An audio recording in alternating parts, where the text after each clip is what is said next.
Yeah. How many of these correspondents you can describe them as a hotel? Well, you can't do it like that because it changes depending on the state of the war, the insurgency, and so on. It's not like that. That's a false question in the sense it doesn't apply to the reality. The real question is not how many reporters report from hotels or so on. It's the question of how many reporters. You see, we're told, oh, the age of the reporter is dead. Everyone's, Googling and interneting and blogger popping or whatever. When there's a press conference in the Middle East, I've never seen so many camera crews and reporters. When there's a war, they pour into the Middle East. People from Denver and the Midwest of America who've never been abroad before turn up and with camera crews, and they're all making speeches in the street and using their hands as if it's a play, a theater. You never see so many, and you've never seen so many who know so little about the region. They don't have any history books, they haven't read history. They want to be heroic journalists, which is fine, but there's a bit of homework to be done first. Who are these people? Any idea of what the Quran is? I mean, very basic questions. History of the Middle East, the history of colonialism, the history of Islamism, the history of Arab nationalism. It's just not there, you see. And so you get ever more trite, banal reporting by people who don't know the region. Some people might say, having been there so long, I know it too well and can't see the wood for the trees. I don't think it's true, but it would be a criticism you could make. But these guys have no idea what's going on.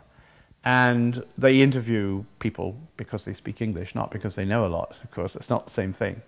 Just as when we covered the election in Iran, for example, in 2009, many of the people interviewed were very critical of Ahmadinejad. And of course they were because they were in North Tehran and could speak English, so they had access to Western television, whereas it's much more difficult to broadcast someone who's speaking an unknown language, Farsi, Persian, and who then has to be translated. And so in many ways you see, for example, it's a good example, the coverage of the election in Iran.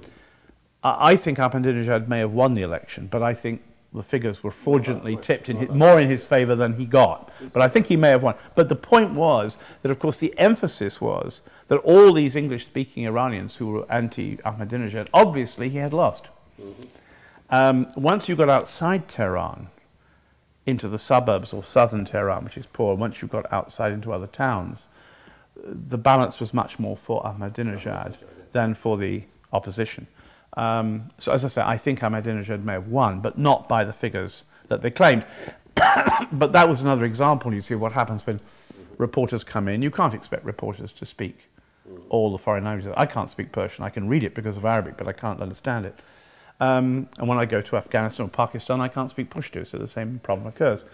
But, of course, you have to try and get past that problem. There's a new phenomenon with the invasion of Iraq, the embedded reporters. No, it wasn't. It didn't. It was before that? No. 1991? You see, in 1990, the Western armies decided they would take what they called pools of reporters. Yes, this was the origin of the embedded reporter. The pool system didn't work very well because those of us who didn't want to be in the pool, like me, we went to the front anyway and talked to the soldiers. So being in the pool didn't get you any advantages. You were told what you could and couldn't do, while people like me were wandering around doing anything we wanted, so it didn't work. When the 2003 invasion took place, the Western armies, who were largely American and British, decided they'd have a system they called embedded, where the reporter would not be dressed in military costume, though a lot of them wanted to be dressed in military costume, would be handed over to a particular unit, a logistics unit, a marine unit, an artillery unit, and there they would stay. And if there was action and war, they would film it and cover it and take the risks, and if there wasn't, they'd see nothing.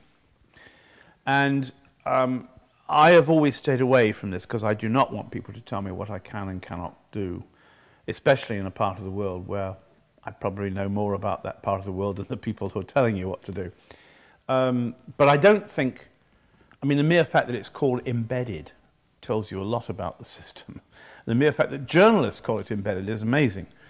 I don't think necessarily there shouldn't be embedded reporters. I mean, my paper, which allows me to travel everywhere I want and write what I want, we put our reporters with British soldiers in Afghanistan, for example, because there is another little picture opened of what's going on. It may be the military view of it, but they see action, they see violence.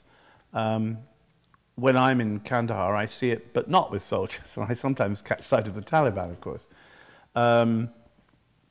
But I think it has a purpose for a newspaper because, after all, if you're going to have reporters like me wandering around in Baghdad or Kabul, why not have reporters who are with soldiers as well?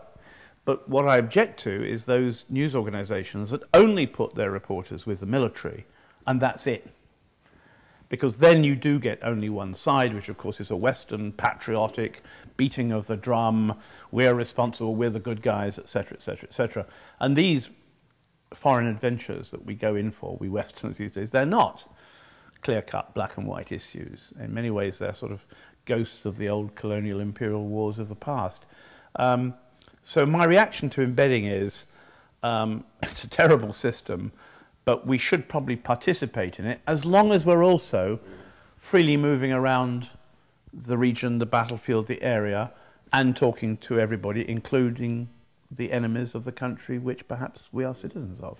See, this is what really surprised me, how the major news in this country, including the mass media here now. Well, you're talking about America, not the world here. I mean, we're not just, you know, a lot of French, Italian, Spanish, British, even Irish television crews and reporters get out and about much more freely than do Americans. Yeah, they bought into it and they went ahead with it. I remember that couple wearing his military outfit and he reported. The funny thing was that before the liberation of Kuwait, you know, the first Iraq War, or the second one, depending on which the first one was, what would happen is that I'd wander around the desert on my own or in a car with French colleagues, talk to US Marines. And a lot of them were writing. They were writing poetry. They wanted to write. Sometimes quite well, by the way. And when I got back to Dhahran in Saudi Arabia, there'd be all these reporters wandering around in very strange military costumes, in some cases which they had made for them. One guy turned up with camouflaged boots with leaves painted on it. If you've seen the desert, you know there aren't an awful lot of trees, you know. And it was very weird because all the soldiers wanted to be journalists, and it seemed that all the journalists wanted to be soldiers. And there was something very bad getting loose there, I thought, you know. But I think, you know, if you go right back to the 19th century, reporters wanted to report wars. You had Russell of the Times, who was reporting on the charge of the Light Brigade. The First World War, the journalists were kept more or less from the front lines. They were kept in the chateaux, the castles with the generals. One or two managed to get to the front, but not many, and not many wanted to go. In the Second World War, correspondents were right up at the front line. They were being parachuted into Arnhem. In several cases, they were murdered, executed by the Nazis because they were jumping out of planes with, you know, commandos.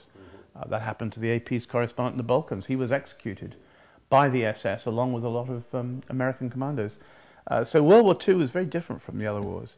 And then in Korea, reporters could get to the front line, though they were very hampered by censorship.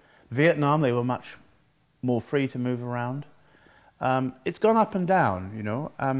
But ultimately, if you live in the region and you're covering wars in your region, I mean, send me off to a war in Latin America, I wouldn't know how to start. And I can't speak Spanish either. But in the region, if you're resourceful and you use your wits and you have good contacts, you can usually move around and see it.